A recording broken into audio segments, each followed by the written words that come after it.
Hi guys, I'm Max Weinbach with XDA TV, and today I'm going to be doing kind of a second look of a feature showcase of the Huawei P40 Pro. I'm actually recording out of the front-facing camera on the Huawei P40 Pro right now, but without further ado, let's get into the video.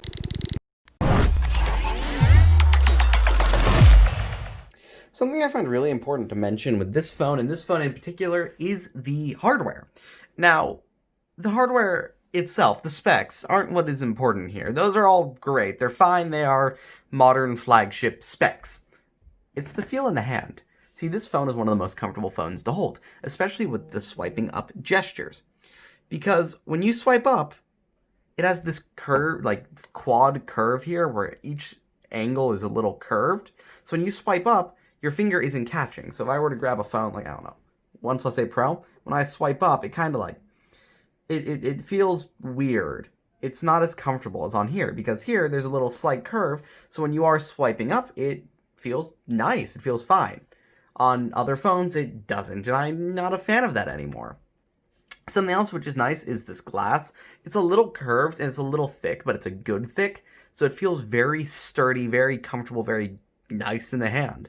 It's, honestly, if you were going by just feel in the hand, I would say this is probably my favorite phone I've used in ever. It just feels so nice to hold. Now, there are the durability concerns, and those are legitimate concerns with a quad curve, but look, there's a case in the box. If you're concerned about it, use it. If you're not concerned about it, use it naked like I do. It's so worth it. Just, oh man, I love this hardware.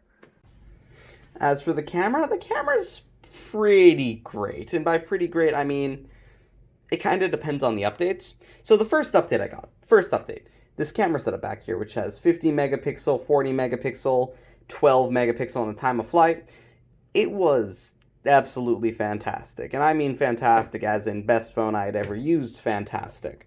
Better than a Pixel fantastic. And the second update, it was still great. The front-facing camera got a little worse, but the rear cameras were still fantastic, and I'm not a selfie guy, so I didn't mind. Third update, rear cameras, about average, not great. Front-facing cameras, about average, not great. And now, look, they were fantastic, so Huawei can get back to that point. It just takes, an update. But I'm going to show you guys a couple photos here. None of these photos are that bad at all. I mean, in my experience, it gets dynamic range down to a T. A little over sharpening here and there. And some of the colors are saturated. You can see in a second, the green grass here is just really oversaturated, and it kind of messes up with the sky. Some pictures are great, some aren't. And it's a shame, because this phone was super reliable for the camera. But with the updates, it kind of became less reliable. And that's just kind of how it goes with some of these phones. Software means a lot. They can have the best sensor in the industry, which they do, but the software is lacking and started lacking because of a couple updates, and there's not much I can say besides hopefully they'll fix this in an update. One of the things Huawei was really happy about with the P40 Pro is actually the performance. So here I have a Geekbench score. We got a 750 single, 2900 multi-core, right? That seems pretty close to about, 2020 flagships here. We have 900 single. This is the Mi 10 Pro. We got 900 single and 3200 multi-core. So the Mi 10 Pro is a little bit higher.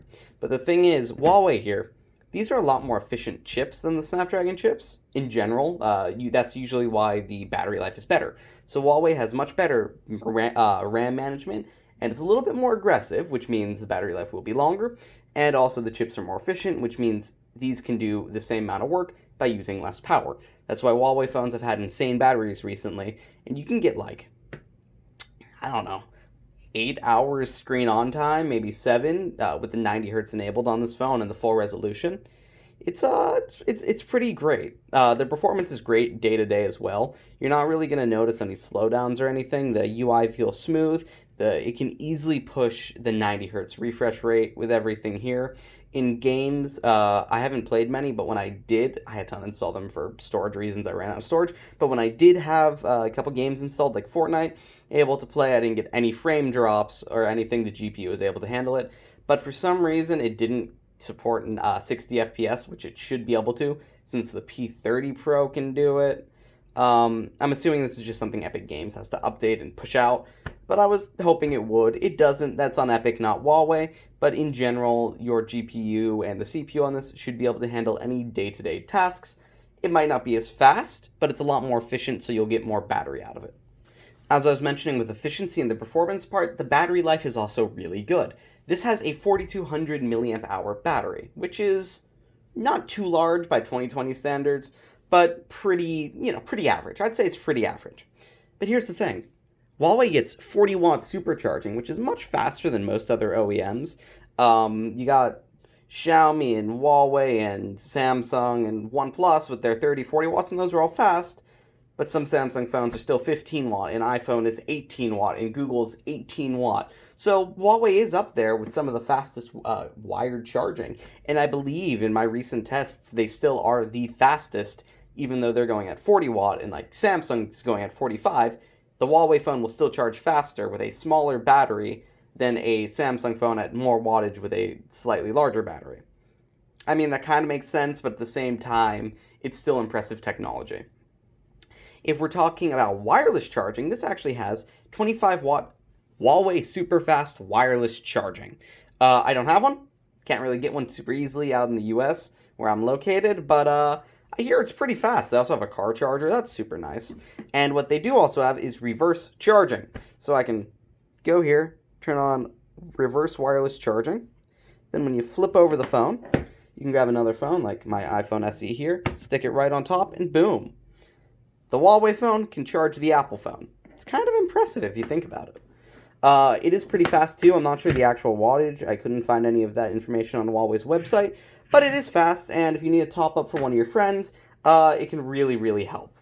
Thank you guys for watching, and before we end the video, I did want to mention Huawei is a sponsor of XDA, and they did ask us to make this video, but all of the devices mentioned, aka Huawei phones, I did purchase myself, and all of the opinions about the Huawei phones are mine and mine alone, and those were not influenced by Huawei. All they did was ask us to make this video.